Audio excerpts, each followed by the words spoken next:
누가복음 18장 9절로 14절, 신약성경 126쪽에 있습니다. 저와 함께 말씀을 한 목소리로 같이 봉독하겠습니다. 시작.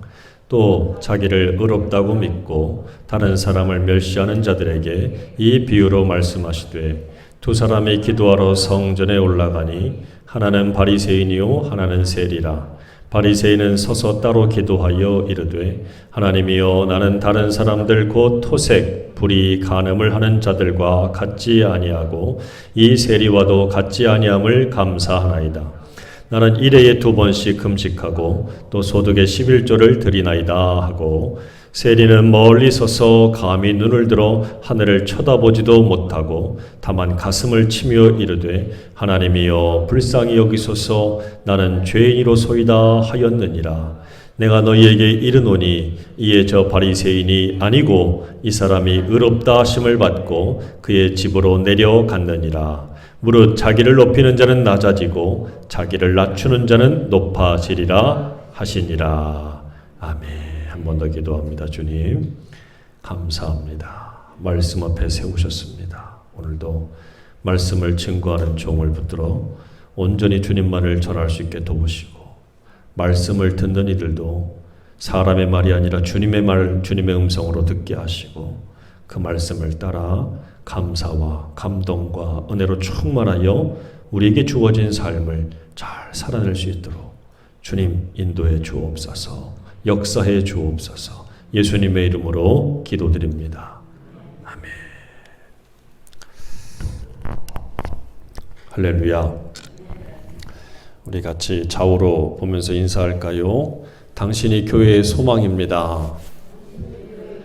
당신이 주님의 소망입니다. 당신을 축복합니다. 그래요. 감사합니다. 우리가 교회의 소망이 되어야 되고 주님의 소망이 되어야 돼요. 그렇죠? 우리가 서로가 서로를 이렇게 할 수 있는 것은 그래서 축복해야 되는 거예요. 축복해야 돼. 복을 빌어주는 사람이 돼야 돼. 저와 여러분이 오늘도 이 말씀을 통해서 큰 은혜 받으시고 이 복을 끼치는 사람들이 될 수 있기를 축원합니다. 오늘 우리가 읽은 본문을 보면 바리새인과 세리의 기도가 나오지요. 바리새인과 세리의 기도가 나오고, 요 18장 1절로 8절에는 불의한 재판관의 비유가 나와요. 옳지 못한 재판관인데 이 과부가 하도 끈질기게 요청을 하니까 재판관이 어떻게 해요? 어쩔 수 없이 이 과부의 요청을 들어줍니다. 그래서 억울한 사정을 들어줘요. 안 그러면 내가 계속 괴롭힘을 당하겠으니까. 그래서 이렇게 했다는 얘기죠. 바리새인과 세리의 기도와 이 불의한 재판관의 비유는 공통된 것을 얘기해요. 바로 기도에 대한 얘기입니다. 기도. 이 과부가 끈질기게 기도했다는 얘기지요. 그런데 오늘 말씀은 바로 뭐냐면 그 끈질긴 기도만으로는 뭔가 기도가 부족하다, 이 얘기를 해주는 거예요. 오늘 바리새인과 세리의 기도를 우리가 좀 이제 살펴볼 텐데, 지난 주간에 이런 얘기를 했지요. 옳지 못한 청직의 비유를 드렸어요. 불의한 재물로 누구를 사기라고 그랬지요? 친구를 사기라. 주님 그렇게 말씀하셨어요. 불의한 재물이란 뭡니까? 불의한 재물이란 거짓말하고 사기치고 속여서 얻은 재물이 아니라 하늘의 재물과는 반대되는 이 땅의 모든 재물을 얘기하는 거예요. 내가 지금 가지고 있는 재물 다 이것도 불의한 재물이라는 거지요. 어디에 비하면? 하늘에 비하면. 그러니까 하늘에 비하면 내가 지금 가지고 있는 모든 재물이 다 불의하다는 거예요. 그걸로 친구를 사기라. 그럴 때에 주인의 칭찬을 받는다. 자, 그런 얘기를 드렸어요. 자, 그런데 이 16장 나와 있는 이 옳지 못한 청직의 뒤에 있는 부자와 나사로에 나와 있는 부자는 그 불의한 재물로 자기만 호의호식했지요. 좋은 옷을 입고 날마다 잔치할 줄 알았지 자기 집 앞에서 굶어 죽어가고 있는 거지 나사로는 외면했지요. 결국 그 불의한 재물로 지금 죽어가는 저 거지 나사로를 살리지 못해서 지옥 가게 됐다는 거예요. 자, 보세요. 그러면 불의한 재물로 친구를 사기를 할 때 그 친구가 과연 누굴까라는 거지요. 친구가 누굴까요? 지금 이 부자는 날마다 잔치해서 그 집엔 사람이 가득 찼어요. 손님들이 많았어요. 저마다 다 친구라고 했을 거예요. 친하다고 했을 겁니다. 그런데 그들만 대접하고 그들과 함께 먹고 마셨더니 주님이 칭찬한 게 아니었어요. 정작 친구 삼아야 될 사람이 누구냐? 내 앞에 있는 어려움에 처한 사람을 돌볼 때 주님이 그를 친구라고 말하는 거죠. 그 친구를 살려내지 못하면, 돌보지 못하고 섬기지 못하면 결국 내가 재물을 많이 가지고 썼어도 쓴 게 아니는 거지요. 오늘 우리가 이 말씀을 잘 기억해야 돼요. 자, 그래서 이 말씀, 지난주에 드린 말씀을 잠깐 상기해 보면 빚에 과도한 이자를 더하지 말자 그랬잖아요. 잘못했는데 거기다가 자꾸 더 잘못했다고 비난하지 말라 그랬어요. 오히려 이 청지기는 어떻게 했습니까? 빚에 과도한 이자가 있던 것을 오히려 감해줬어요. 더 이상 비난하지 말고 더 잘못을 추궁하지 말았지요. 그리고 용서와 섬김의 기회가 있을 때에 그것을 놓치지 말고 잡아야 된다 그랬어요. 그래서 이 청지기는 그 기회를 잡고 살았지만 부자와 나사로의 부자는 그 기회가 왔을 때 기회조차도 깨닫지 못하고 결국은 비참한 최후를 맞이하게 되었다라는 것을 누가복음 16장에서 얘기해 주고 있어요. 사랑할 수 있을 때, 섬길 수 있을 때, 우리에게 기회가 있을 때 그렇게 할 수 있는 저와 여러분 되기를 주님의 이름으로 축원합니다. 자, 그러면서 오늘 우리가 나눌 수 있는 이 18장에는 이 비유가 두 가지가 있다고 그랬잖아요. 모두가 다 기도에 대한 비유예요. 끈질기게 기도하라는 얘기죠. 누구처럼 이 불의한 재판관에게 계속해서 그냥 끈질기게 요청을 하는 그 여인처럼 끈질기게 기도해라. 자, 그러면서 18장 1절에 이런 말씀이 나와요. 그 얘기는 뭐냐면 항상 기도하고 낙심하지 말아야 할 것은 이런 말씀이 나옵니다. 18장 1절. 누가 한번 찾아서 1절 말씀을 전체 한번 읽어보죠 볼래요? 크게 시작.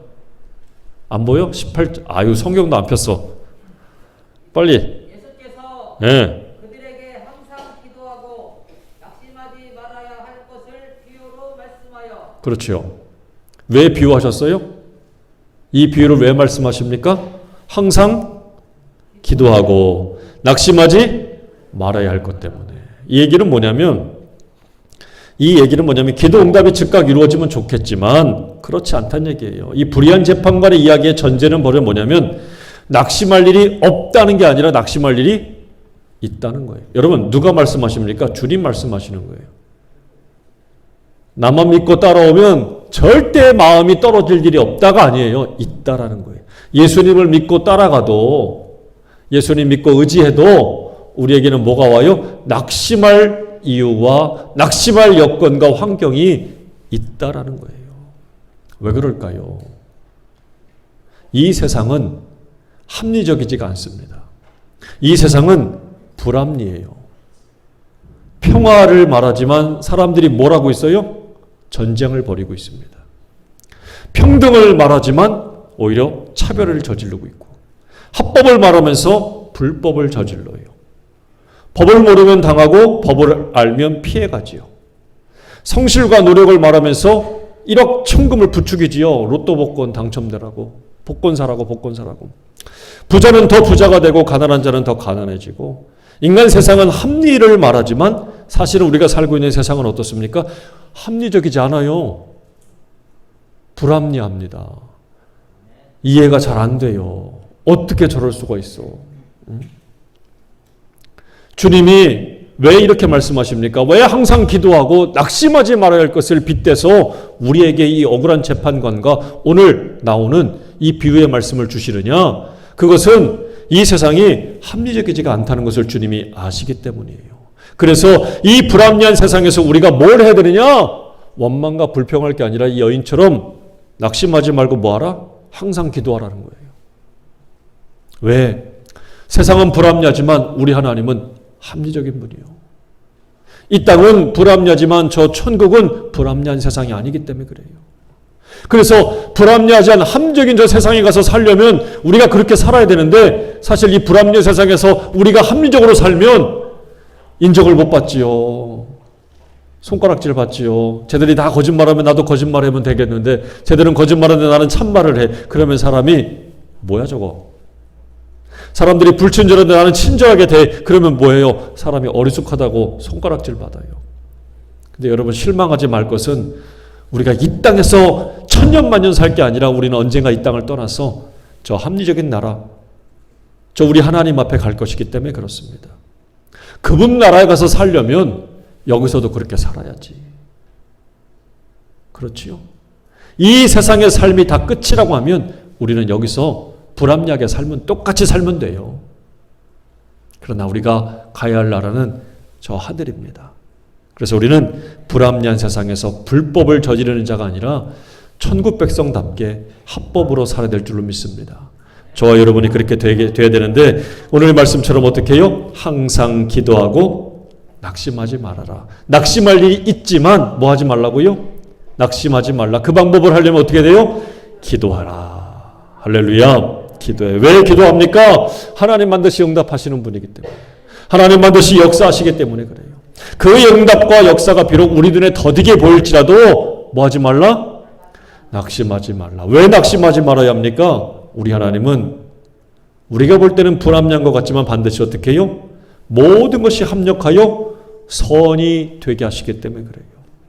그때는 아닌 것 같고 그때는 내가 망하는 것 같고 당하는 것 같은데 지나놓고 보니까 하나님이 어떻게 해요? 바꿔주시더라. 변하게 해주시더라. 합리적으로 되게 해주시더라. 하나님이 바꿔주시더라는 거지요. 그래서 우리는 하나님을 믿기 때문에 낙심할 일이 많고 불합리한 이 세상에서도 끈질기게 뭘 해야 됩니까? 기도해야 돼요. 할렐루야. 그래서 오늘 같이 한번 해봅니다. 낙심하지 말고 끈질기게 기도합시다. 그래요. 오늘 이 불의한 재판장의 비유를 통해서 우리에게 알려주는 말씀은 바로 이겁니다. 이 불합리한 세상에서 낙심할 일이 많은 세상에서 너 낙심하지 마. 계속 끈질기게 기도해. 하나님이 반드시 응답하실 거야. 자, 그런데 끈질기게만 기도하면 다냐? 그게 아니라는 것을 오늘 말씀이 해주는 거예요. 제대로 끈질기게 기도만 하지 말고 하려면 어떻게? 제대로 해야지. 제대로 기도해야지 라는 말씀이에요. 그러면서 오늘 우리가 읽은 본문에 9절에 이런 말씀이 나와요. 전제가 나오지요. 또 자기를 의롭다고 믿고 다른 사람을 멸시하는 자들에게 이 비유로 말씀하셨다 그랬어요. 이 비유가 뭡니까? 바리새인과 세리의 기도거든요. 그러니까 이 바리새인과 세리의 기도를 얘기하신 이유는 자기를 의롭다고 믿고 다른 사람을 뭐하는 사람이? 멸시하는 자들에게 비유로 말씀하신 거예요. 그러면 자기를 의롭다고 하고 남을 멸시하는 사람, 이 한마디로 말하면 뭐냐? 야, 나는 너하고 달라. 이런 생각들을 가지고 있는 사람들이에요. 난 너하고 달라. 이른바 비교의식, 특권의식이에요. 너하고 비교해보면 내가 더 잘났지. 난 너보다 더 특별해. 이런 사람들이 누굽니까? 이런 사람들이 바로 바리새인이었어요. 바리새인들.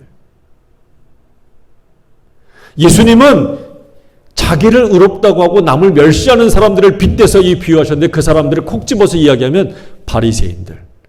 조금 더 넓히면 서기관들도 있습니다. 성경의 박사들.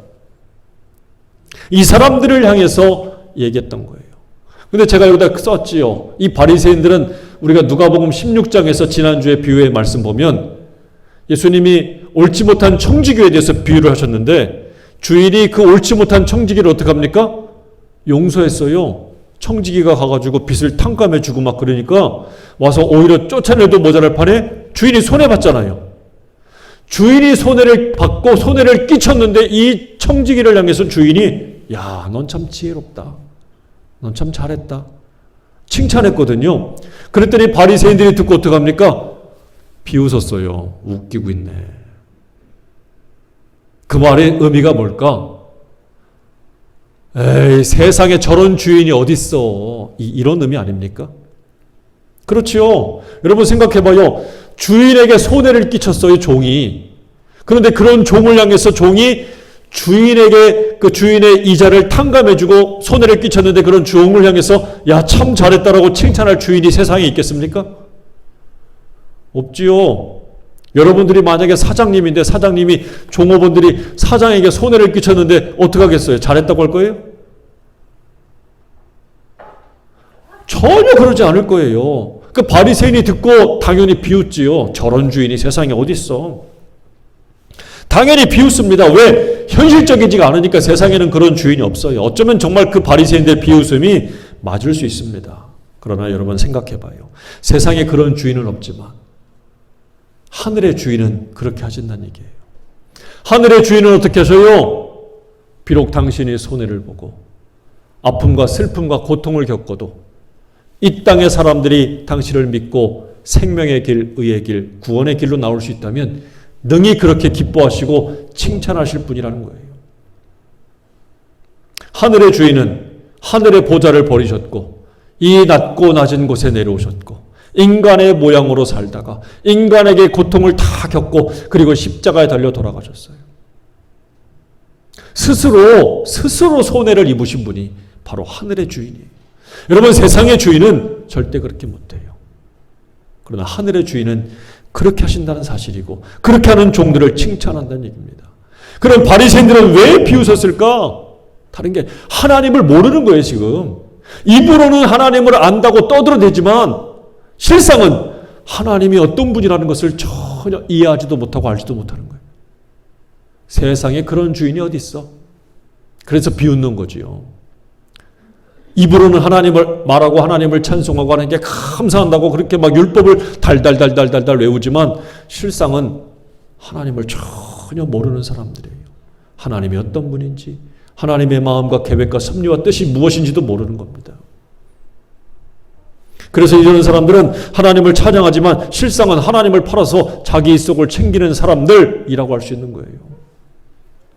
자기를 의롭다고 믿고 그래서 어떻게 합니까? 다른 사람을 멸시하는 거지요. 그래서 멸시하는 거예요. 바리새인들이 정말 하나님을 안다 그러면 예수님의 이 비유를 듣고 가슴을 치고 통곡했어야 돼요. 아, 우리 하나님이 정말 그렇구나. 하나님은 저런 분이라는구나. 그것을 정말 알 수 있고 깨달았어야 돼요. 그러나 전혀 몰랐어요. 여러분 한마디로 말하면 뭡니까? 주제 파악 못한 거예요. 누가? 바리새인들이. 그러니까 어떻게 해요? 나는 의롭다고 그러고 남을 향해서는 저런 바보들, 저런 것도 못하는 사람들, 저런 죄인들 이렇게 낙인 찍고 비난했다는 얘기지요. 의롭지 못하면서 의롭다고 믿는 것은 여러분 누구의 책망을 피할 수가 없어요? 주님의 책망을 피할 수가 없어요. 이 독사의 자식들아, 회칠한 무덤들아. 그래서 바리새인들이 성경 보면 그렇게 주님의 책망을 많이 들었던 거지요. 사랑하는 여러분, 비록 내가 지금 그 옳지 못한 청지기처럼 불의하고 남을 속이고 혹시 거짓 투성이 인생이라 할지라도 그 불의한 청지기나 오늘 본문에 나와 있는 이 세리처럼 변명하지 말고 솔직하게 주님 앞에 내 죄를 내려놓고 통곡하고 자복하고 회개하고 돌이키면 주님이 용서하시고 오히려 그를 칭찬하시고 그에게 새로운 길을 열어주시고 더 큰 것으로 맡겨주시는 것을 믿고 깨닫는 저와 여러분 되길 바랍니다. 바리새인들은 비웃었지만 오늘 우리는 비웃음이 아니라 통곡해야 돼요. 내 죄를 깨닫고 주께 돌아와야 돼. 근데 여기서 한 가지 좀 짚고 넘어갈 것은 바리새인이라고 하는 의미입니다. 이 사람들은 원래부터 이렇게 비난받을 사람이 절대 아니에요. 바리새인이라고 하는 뜻은 뭐냐면 구별한다, 분리하다라는 뜻을 가지고 있어요. 이거 말하면 이게 뭐냐면 거룩이라는 뜻하고 똑같습니다. 그러니까 거룩하게 구별된 사람이 바리새인이에요. 의미가 얼마나 대단합니까? 그러니까 바리새인들은 이스라엘이 어려울 때 나라를 율법으로 말씀으로 세운 애국주의자들이에요. 민족주의자들이에요. 이스라엘을 어떻게든지 이 외세의 침략 속에서도 말씀으로 굳건하게 지켜야 되겠다. 그래서 말씀으로 막 구별된 삶을 강조했던 사람들입니다. 자, 그런데 주님이 오늘 본문에 우리가 읽었지만 이런 바리새인을 책망하고 사회 악인, 사회의 쓰레기라고 할 수 있는 저 세리를 칭찬하셨다? 이게 이해가 안 되는 거지요. 자, 바리새인은 그런 사람인데 세리를 살펴보면 세리는 좋게 말하면 세무 공무원이지요. 공무원이에요. 요즘 말하면 좋은 얘기죠. 세무서 직원이니까. 그런데 당시로 말하면 무엇입니까? 동족의 피를 빠는 거머리 같은 존재예요. 이 세리는 하는 일이 뭡니까? 세금을 걷어다가 로마에 갖다 바치는 역할이에요. 근데 그냥 갖다 바칩니까? 그 갖다 바치는 양도 많은데 자기 목도 챙겨야 되는 거예요. 내 목도 챙겨야지. 그래서 로마에도 갖다 바치지만 자기 목도 챙겨서 자기도 살려면 얼마나 많이 걷겠습니까? 근데 세리 한 사람이 오면 다들 무시할 거예요. 그런데 이 세리가 무서운 이유는 항상 군인들을 대동하고 나타납니다. 그러니까 세리는 별것도 아닌데 그 뒤에 누가 무서운 거예요? 군인이 무서운 거죠. 병사들이 쫓아오니까 그냥 뺏기는 거예요.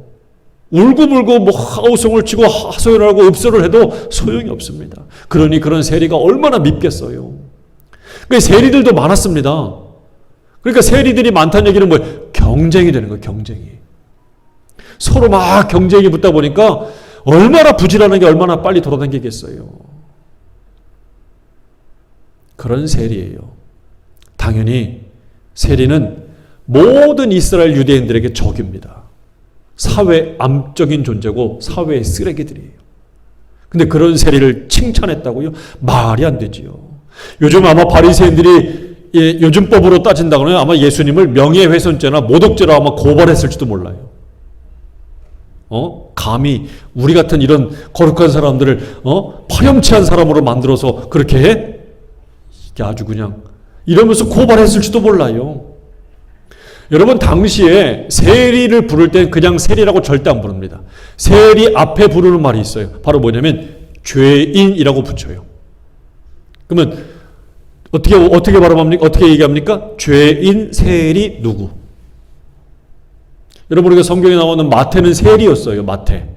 그러면 마태를 부를 때 어떻게 부릅니까? 죄인, 세리, 마태예요. 마태.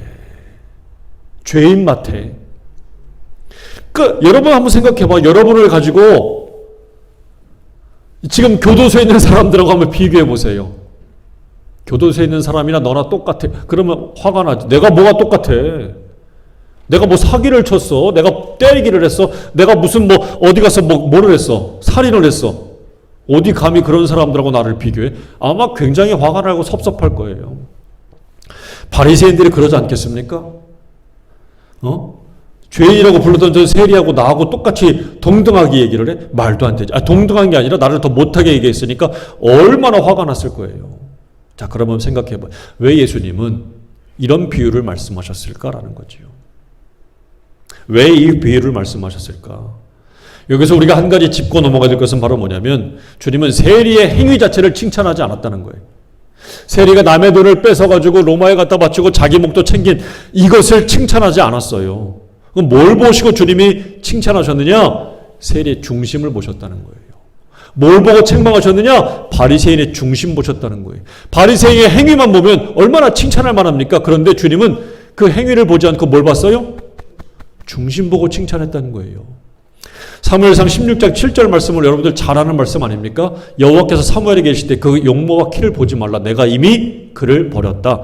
내가 보는 것은 사람과 같지 아니하니. 사람은 뭘 봅니까? 외모. 나 여호와는 뭘 봐요? 중심. 잘 알잖아요. 외모라는 말은 히브리어로 아인입니다. 아이 비슷하죠? 눈. 이게 본다는 얘기예요. 육신의 눈이에요. 그러니까 외모라는 뜻은 육신의 눈을 가지고 보는 것을 말하고 중심이라는 것은 히브리어로 레바브입니다. 이 말은 중심, 마음.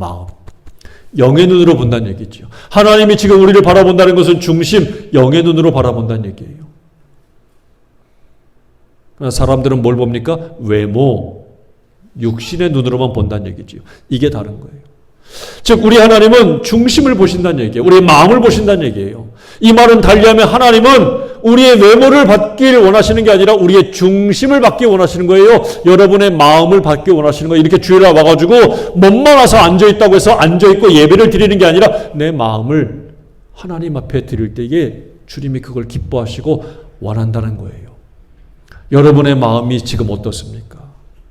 하나님 받으시기 합당한 마음입니까? 하나님이 기뻐하시는 마음입니까? 하나님은 하나님을 향하는 그 마음을 가장 기뻐하고 그 마음을 원하고 있어요. 신명기 6장 5절 말씀에 너는 마음을 다하고 뜻을 다하고 힘을 다하여 네 하나님 여호와를 뭐하라고요? 다시 말하면 하나님이 원하는 내 마음은 하나님 사랑하는 마음이에요. 우리 같이 손을 가슴에 모으고 3번 고백해 봅니다. 하나님 사랑합니다. 시작. 한 번 더. 할렐루야. 이 마음을 원하신다는 거예요. 하나님 사랑하는 마음을 원하신다. 그 마음을 받기 원한다. 자, 그런데 하나님이 그 중심을 딱 봤더니 바리새인의 마음은 어땠습니까? 행위로는 옳은 것으로 가득 찼는데 그 마음으로 하나님 사랑하는 마음이 하나도 없었다는 얘기고, 세리는 행위로는 온갖 못된 짓이 다 저질렀고 가득한데 오히려 그 중심을 보니까 어땠다는 얘기예요? 하나님밖에 없는 거예요. 내가 하나님이 아니면 살 수가 없는 마음으로 가득했다는 얘기예요. 다시 말하면 겸손한 마음이었고, 또 하나의 마음은 교만한 마음이었다는 거지요. 겸손한 마음을 가리켜서 오늘 말씀은 낮은 마음이라고 했고, 교만한 마음을 가리켜서는 그것을 가리켜서 높은 마음이라고 했어요.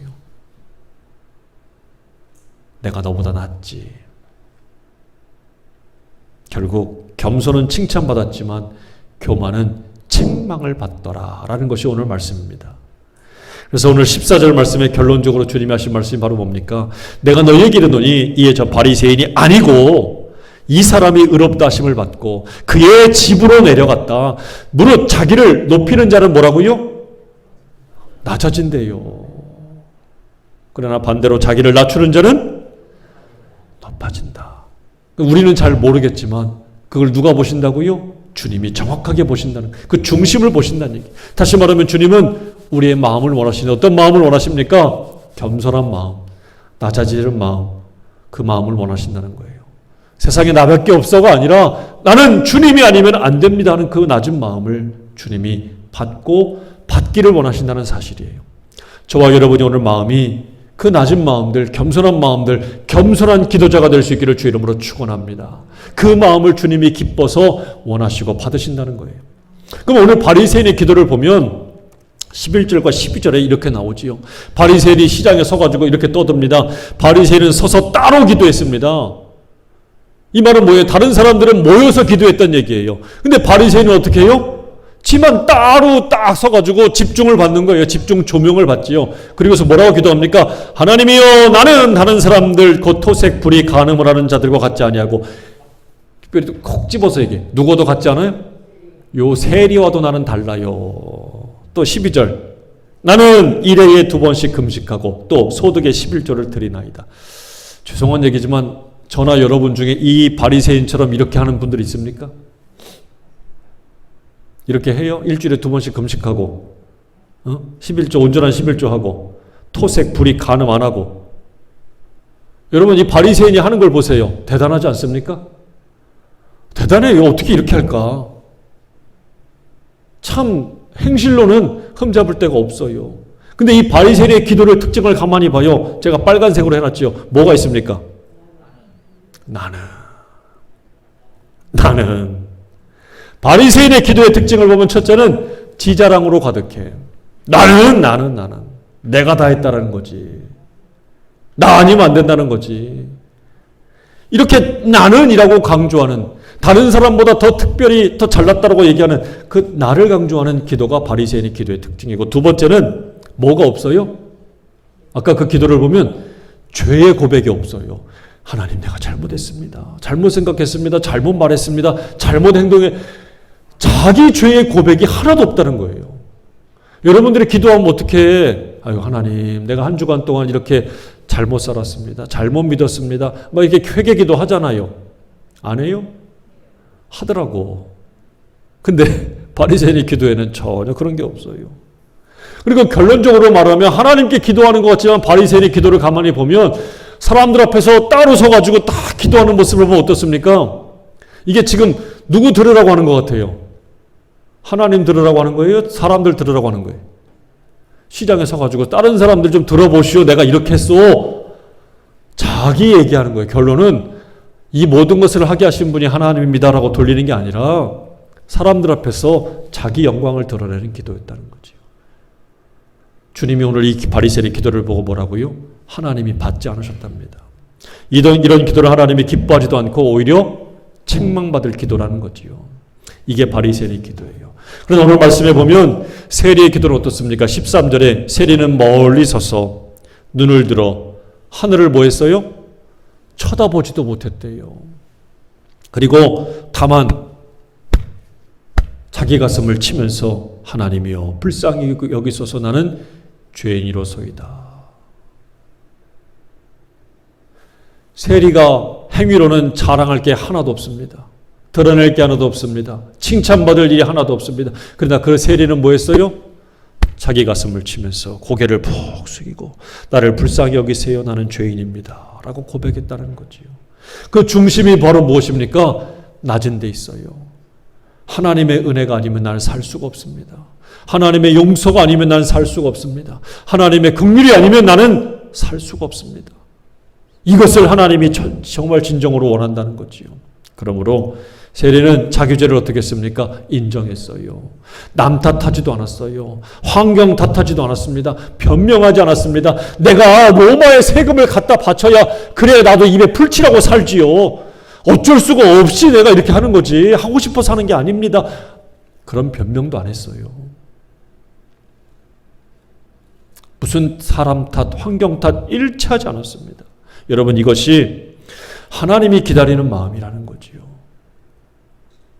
의로움으로 가득 차서 하나님이 기다리는 게 아니라 죄를 짓고 죄인이지만 자기 죄를 깨닫고 인정하고 고백하고 통회하고 자복하며 하나님밖에 없습니다라고 믿고 의지하는 그 사람을 하나님이 기다리는 거고 그 심정을 가지고 자기 가슴을 치며 하나님 앞에 엎드리는 그 사람을 하나님이 기뻐 받으시고 그 기도를 주님이 옳다. 하나님이 받으셨다라고 하는 바른 기도라고 말씀하고 있습니다. 11절에 보니까 바리새인이 뭐라고 그럽니까? 아까 기도할 때 그랬죠. 난 이 세리와도 다릅니다. 내가 이 세리와 다른 걸 참 감사하게 여겨요. 이 기도는 바로 무슨 기도예요? 비교하는 거지요. 그러면서 세리를 비난하는 거지요. 동시에 자기를 뭐 하는 거예요? 자기를 높이는 거잖아요. 이 기도를 봐서요. 비난의 기도예요. 비난의 기도. 비난의 기도.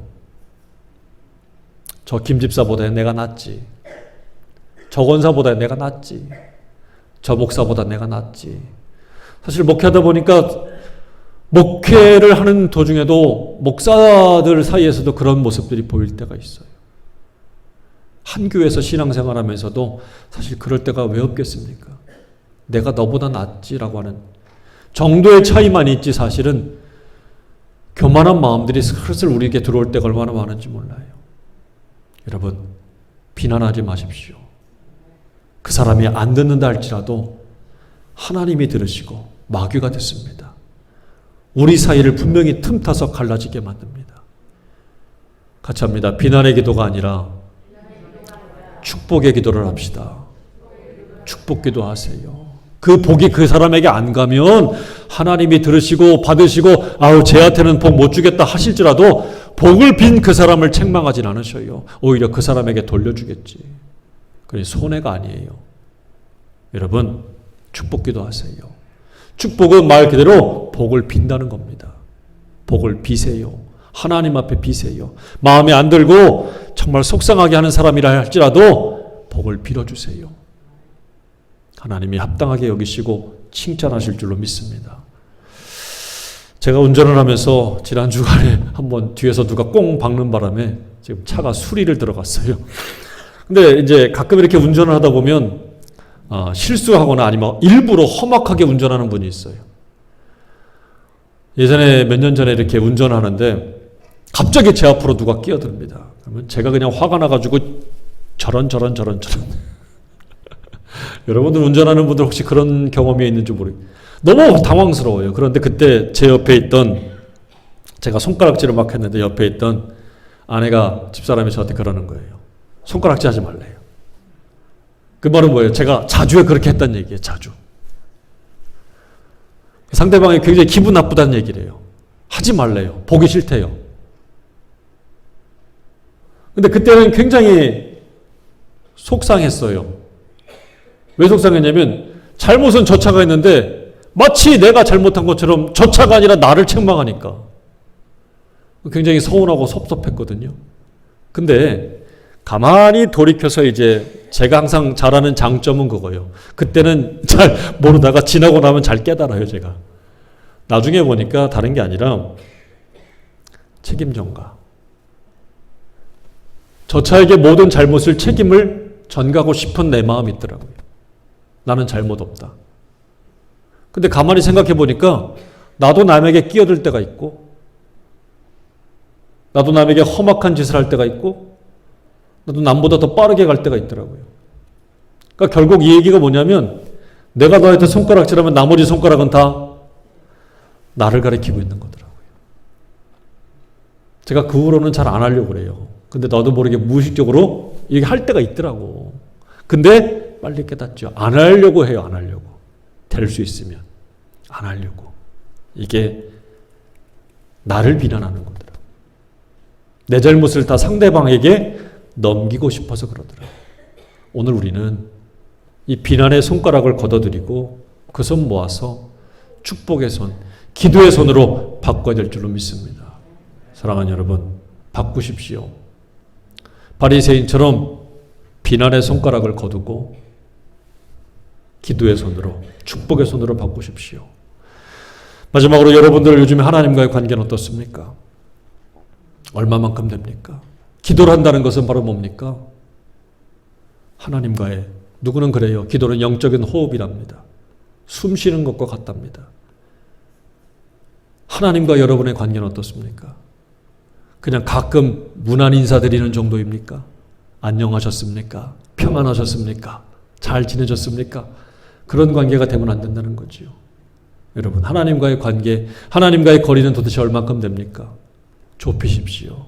더 좁히십시오. 더 가까워지십시오. 주님과 하나가 되십시오. 그것이 바른 기도의 모습입니다. 기도를 그러므로 회복해야 돼요. 끈질게 기도하는 거 좋습니다. 그렇게 기도해야 돼요. 하나님 반드시 응답하실 것이기 때문에. 그러나 그 끈질긴 기도뿐만 아니라 겸손한 기도가 필요해요. 그리고 비난하고 원망하지 말고 축복 기도하세요. 하나님과 더 가까이. 그럼 하나님 반드시 여러분에게 응답하시고 선한 역사, 선한 결과를 나타내실 줄로 믿습니다. 저와 여러분이 그렇게 되기를 주의 이름으로 축원합니다. 기도하겠습니다. 아버지 하나님 감사합니다. 오늘도 주신 말씀을 함께 나누었습니다. 이 말씀을 통하여 우리가 하나님이 기뻐하는 참 기도자의 모습으로 하나님과 더 가까워지는 참 믿음의 사람의 모습으로 변화되고 거듭날 수 있게 하여 주옵소서.